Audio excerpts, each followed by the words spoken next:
नमस्कार विद्यार्थियों, आप सभी का हार्दिक स्वागत है। पिछली वीडियो में हमने नमक कहानी के सारांश को पढ़ा था। आज की वीडियो में हम नमक कहानी पर आधारित विभिन्न प्रश्नों को समझेंगे तथा कहानी के तत्वों के आधार पर भी नमक कहानी को समझने का और उसकी समीक्षा करने का प्रयास करेंगे। इस पुनरावृत्ति से आपको बोर्ड परीक्षा में सहायता मिलेगी। तो सबसे पहले देखते हैं नमक कहानी की मूल विषय वस्तु क्या है। रज़िया सज्जाद ज़हीर जी ने यह कहानी लिखी है, जैसा कि आपको पता ही है। और यह कहानी भारत पाकिस्तान विभाजन के बाद सीमा के दोनों ओर विस्थापित, यानी अपने जगह को छोड़ करके दूसरी जगह जो लोग जाते हैं या जाना पड़ता है उन्हें विस्थापित कहते हैं। तो सीमा के दोनों ओर विस्थापित नए स्थान पर बसे लोगों के दिलों को टटोलती एक मार्मिक कहानी है। दोनों देशों के मध्य सीमा रेखाएं खींची जा चुकी हैं और इन रेखाओं के इधर उधर लोगों ने अपना स्थान निश्चित कर लिया है कि कौन सीमा के इस ओर रहेगा, कौन सीमा के उस ओर रहेगा। इसके बावजूद जमीन पर खींची गई रेखा उनके दिलों तक नहीं पहुंच पाई। मजबूरी वश उन्होंने अपना स्थान निर्धारित कर लिया और वह उस ओर या इस ओर रहने के लिए आ गए, लेकिन इस रेखा ने उनके दिलों को नहीं बांटा। जमीन पर खींची गई रेखा राजनैतिक सच्चाई हो सकती है, लेकिन यह रेखा अपनी जन्मभूमि से विस्थापित लोगों के दिलों तक नहीं पहुंच पाई है। नमक जैसी छोटी सी चीज का सफर विस्थापित लोगों के हृदय की गहराई में जमे दुख की परत दर परत उघाड़ देता है। सिख बीबी का साडा लाहौर, लाहौर के कस्टम अधिकारी का दिल्ली को अपना वतन मानना और अमृतसर में नियुक्त कस्टम अधिकारी का ढाका को कभी ना भूल पाना विस्थापित लोगों के हृदय की सच्चाई को व्यक्त करता है। नमक कहानी हमारे मन में यह प्रश्न छोड़ देती है कि क्या नई पीढ़ी भी धर्म मजहब के आधार पर बनाई गई नई सीमाओं के कारण अपने पूर्वजों की जन्मस्थली के प्रति लगाव रखेगी। तो यही है इस कहानी की मूल विषय वस्तु। इस कहानी के देश काल और वातावरण का जिक्र करें, क्योंकि जैसा आपने पढ़ा है कि कहानी का मुख्य तत्व होता है कि कहानी किस देश काल और वातावरण में लिखी गई है। तो यह कहानी उस समय की है जब भारत और पाकिस्तान का राजनीतिक विभाजन हो चुका था और उस विभाजन को हुए थोड़ा अरसा भी बीत चुका था। मानचित्र पर खींची गई रेखा के दोनों तरफ के लोगों ने धर्म और मजहब के आधार पर अपना अपना देश मुकर्रर कर लिया था। लोगों को विस्थापित हुए वर्ष गुजर चुके थे, लेकिन लोगों के दिल से अपनी जन्मभूमि के प्रति प्रेम समाप्त नहीं हुआ था। उनकी दिल की धड़कन जन्मभूमि में ही बसती थी। तो ये है उस नमक कहानी का देश काल और वातावरण। इस कहानी का उद्देश्य क्या है? अगर इस कहानी के उद्देश्य को हम एक पंक्ति में व्यक्त करें तो मानचित्र पर एक लकीर खींच देने भर से जमीन और जनता बट नहीं जाती है। नमक कहानी का मूल उद्देश्य इसी पंक्ति में छिपा हुआ है। नमक कहानी के द्वारा रज़िया जी यह स्पष्ट करना चाहती हैं कि राजनैतिक कारणों से या अन्य कारणों से देश राज्यों को अलग किया जा सकता है, लेकिन लोगों के दिलों में अपने जन्म स्थान के प्रति जो लगाव है उसे कम नहीं किया जा सकता। कहानी के उद्देश्य को गति देने के लिए, बल देने के लिए इसमें विभिन्न प्रसंग आए हैं, जैसे कि सिख बीवी को दिल्ली में रहते हुए समय हो रहा है, लेकिन वह अभी भी लाहौर को ही अपना वतन मानती है। उनके अनुसार लाहौर के नमक में जो बात है वह दिल्ली के नमक में नहीं। लाहौर के कस्टम अधिकारी सफिया को अपना वतन दिल्ली बताते हैं, तो वहीं अमृतसर में नियुक्त कस्टम अधिकारी ढाका को अपना वतन मानते हैं। उनके अनुसार ढाका में मिलने वाले ढाब यानी कच्चा नारियल की बात ही अलग है। दोनों देशों के कस्टम अधिकारी सफिया को उसका प्रेम भरा उपहार ले जाने देते हैं और इस प्रेम भरे उपहार को ले जाने में कानून कहीं भी बाधा नहीं बनती। उक्त प्रसंगों द्वारा ही स्पष्ट हो जाता है कि इंसानियत, मोहब्बत और मुरव्वत ही लोगों के दिलों पर राज करती है, मानचित्र पर खींची गई लकीर नहीं। पात्र एवं चरित्र चित्रण अगर देखें तो इस कहानी का मुख्य पात्र है सफिया। कहानी सफिया से ही प्रारंभ होती है और सफिया के ही अंतिम चिंतन पर समाप्त होती है। तो उस प्रश्न में बोर्ड की परीक्षा में मुख्यतः सफिया का ही चरित्र चित्रण आता है। किसी भी कहानी को पढ़ने पर उसके जो पात्र हैं उनके चरित्र के बारे में हमें पता चलता है उनके द्वारा किए जाने वाले चिंतन से, उनके द्वारा किए जाने वाले कार्यों से। यहाँ पर हम सफिया के कार्यों और उसके चिंतन को अगर ध्यान से पढ़ें तो हम पाते हैं कि सफिया एक भावुक इंसान है।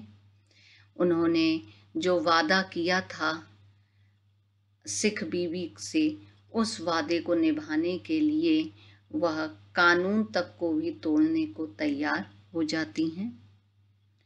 ईमानदार हैं।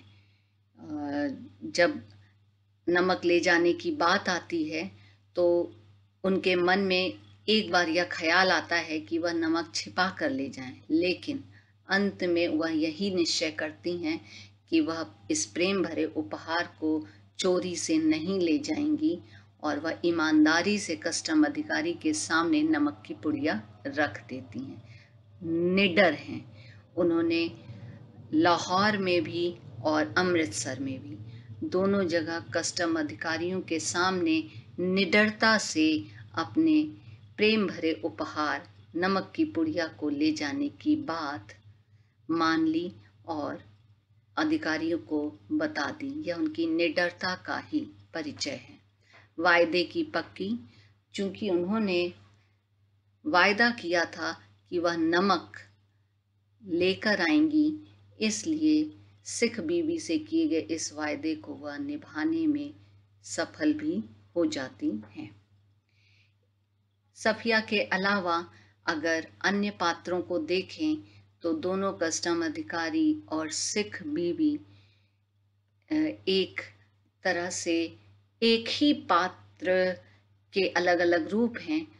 ऐसे पात्र जिन्हें अपनी जन्मभूमि से विस्थापित होना पड़ा, लेकिन उनके दिलों में अपनी जन्मभूमि के प्रति प्रेम कम नहीं हुआ है।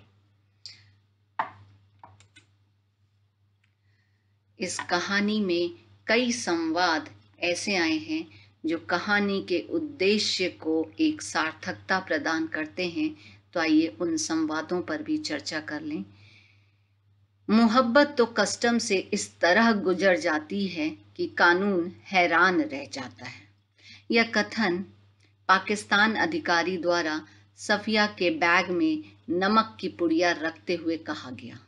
यह संवाद कहानी के उद्देश्य को बल देता है, जिसका अर्थ है कि मनुष्य प्रेम, मानवता, सौहार्द जैसे मूल्यों से निर्मित है। मनुष्य मशीन नहीं है। उसके लिए मोहब्बत के समक्ष कानून बौना पड़ जाता है। कस्टम अधिकारी के लिए सफिया का प्रेम पूर्ण उपहार ले जाने का जज्बा अधिक महत्व रखता है।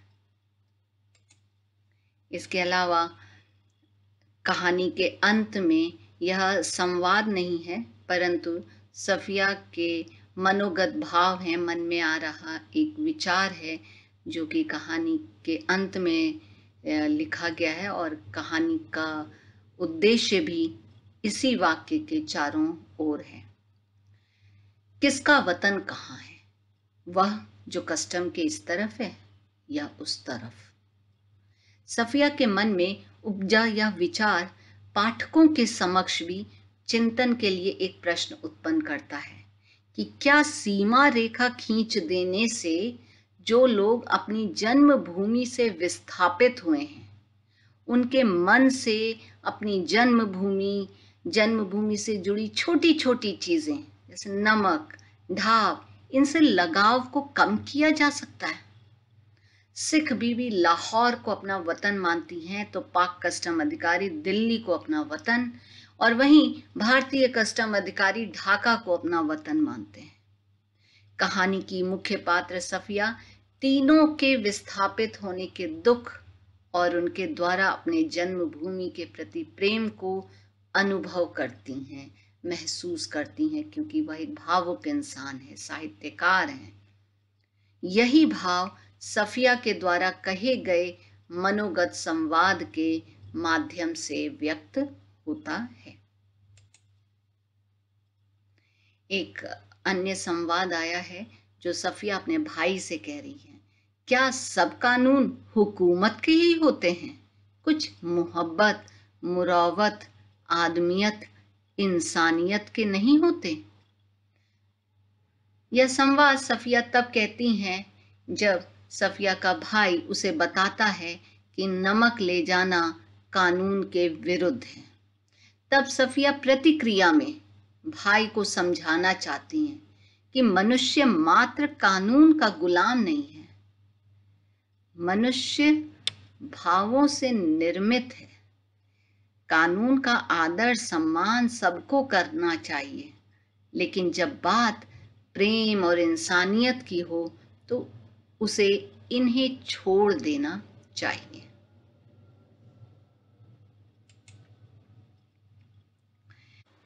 अब देखते हैं पाठ के अति लघुत्तरीय प्रश्न। इन लघुत्तरीय प्रश्नों का जब आप अभ्यास करेंगे तो एक बार आपके मन मस्तिष्क में तुरंत पूरी कहानी रिवाइंड हो जाएगी। तो सफिया को सिख बीबी में किसकी छवि दिखी? अपनी माँ की। जब उन्होंने कीर्तन में सिख बीबी को देखा तो उनको ऐसा लगा कि जैसे उनकी माँ की छवि हो। सिख बीबी एकदम वैसा ही पहनावा, वैसी ही शक्ल सूरत। सिख बीबी सफिया से क्या मंगवाती हैं? सिख बीबी सफिया से लाहौरी नमक मंगवाती हैं। वह लाहौर को अभी भी अपना वतन मानती हैं। सफिया पाकिस्तान में कितने दिन रहती हैं? सफिया 15 दिन रहती हैं। अपने रिश्तेदारों, भाइयों की मोहब्बत और उनकी खातिरदारियों के बीच उन्हें पता ही नहीं लगता कि यह 15 दिन कब बीत गए। सफिया को नमक ले जाने से उनके भाई क्यों मना करते हैं? क्योंकि नमक ले जाना गैर कानूनी था, प्रतिबंधित था। पाकिस्तानी कस्टम अधिकारी अपना वतन किसे मानता है? दिल्ली को। और वह सफिया को जाते जाते यह भी कहता है कि जामा मस्जिद की सीढ़ियों को मेरा सलाम कहना। अमृतसर के कस्टम अधिकारी का क्या नाम था? सुनील दास गुप्त। भारत के कस्टम अधिकारी जो कि सुनील दास गुप्त थे, वो सफिया को क्या दिखाते हैं? वह सफिया को एक पुस्तक दिखाते हैं जो कि नजरुल इस्लाम जी की थी, और यह पुस्तक सुनील के एक मित्र ने उन्हें दी थी। कहानी के अंत में सफिया क्या सोचती हुई प्लेटफॉर्म की ओर जा रही थी? सफिया के मस्तिष्क में यही चल रहा था। जब वह इन तीनों पात्रों के भावों को जानती है, समझती है, तो उसके मन मस्तिष्क में केवल यही एक बात चल रही थी कि किसका वतन कहाँ है? वह जो कस्टम के इस तरफ है या उस तरफ? आप अभ्यास के लिए ये कुछ प्रश्न हैं, आप इनके उत्तर लिखिए और इस कहानी को तैयार करिए। ये प्रश्न बोर्ड की परीक्षाओं में आए हुए हैं। नमक कहानी में भारत व पाक की जनता के आरोपित भेदभावों के बीच मोहब्बत का नमकीन स्वाद घुला हुआ है, कैसे? तो भारत और पाक की जनता आज के समय में 1947 के बाद से धीरे धीरे दोनों देशों के बीच कड़वाहट बढ़ती गई और दोनों देश के लोग एक दूसरे पर आरोप लगाते हैं, लेकिन फिर भी कहीं ना कहीं मोहब्बत का नमकीन स्वाद है और यह कहानी भी उसी मोहब्बत के नमकीन स्वाद को ही बताती है कि लोग चाहे एक सीमा के इस ओर आ गए हैं या सीमा के उस ओर जा चुके हैं, अभी भी अपनी जन्मभूमि के प्रति लगाव रखते हैं। अगला प्रश्न है कि सफिया को अटारी, जो कि पाकिस्तान और भारत का बॉर्डर है, वहां पर समझ ही नहीं आया कि कहाँ लाहौर खत्म हुआ और किस जगह अमृतसर शुरू हो गया, ऐसा क्यों? तो इसका कारण यह है कि दोनों ही देशों की संस्कृति एक जैसी है, एक जैसा पहनावा, रहन सहन, बोल चाल, खान पान, यहाँ तक कि गालियाँ भी, जो कि सफिया ने देखा कि यहाँ के लोग वहाँ के लोगों को दे रहे थे या वहाँ के लोग यहाँ के लोगों को दे रहे थे, लेकिन वो गालियाँ भी एक जैसी। तो इतनी अधिक घुली मिली संस्कृति है कि सफिया को पता ही नहीं चला कि कब दूसरा देश शुरू हो गया। अगला प्रश्न है कि लाहौर अभी तक उनका वतन है और दिल्ली मेरा, या मेरा वतन ढाका है, ये उद्गार इस कहानी में आए हैं। तो ये ऐसे उद्गार किस सामाजिक यथार्थ की ओर संकेत करते हैं? तो ये सामाजिक यथार्थ यही दिखाते हैं जो कि इस कहानी का उद्देश्य है कि मानचित्र पर आप रेखा खींच दो, लेकिन आप लोगों के दिलों को नहीं बांट सकते। लोगों को विस्थापित होना पड़ा और उस विस्थापित होने के पीछे कई कारण हैं, लेकिन उनके मन से उस जगह के लिए जो प्रेम है वह समाप्त नहीं हुआ है। अगला प्रश्न है कि नमक का लाना ले जाना प्रतिबंधित होते हुए भी कस्टम अधिकारी ने इस बात की अनुमति क्यों दे दी? कस्टम अधिकारी कोई कानून से निर्मित मशीन नहीं होते, वह भी मूल्यों, भावों, प्रेम, मोहब्बत, इंसानियत से निर्मित हाड़ मांस के बने हुए इंसान होते हैं। पाकिस्तानी कस्टम अधिकारी, जो कि भारत पाकिस्तान विभाजन के बाद पाकिस्तान आ गया था, लेकिन अभी भी उसके दिल में अपनी जन्मभूमि दिल्ली के लिए प्रेम है, लगाव है।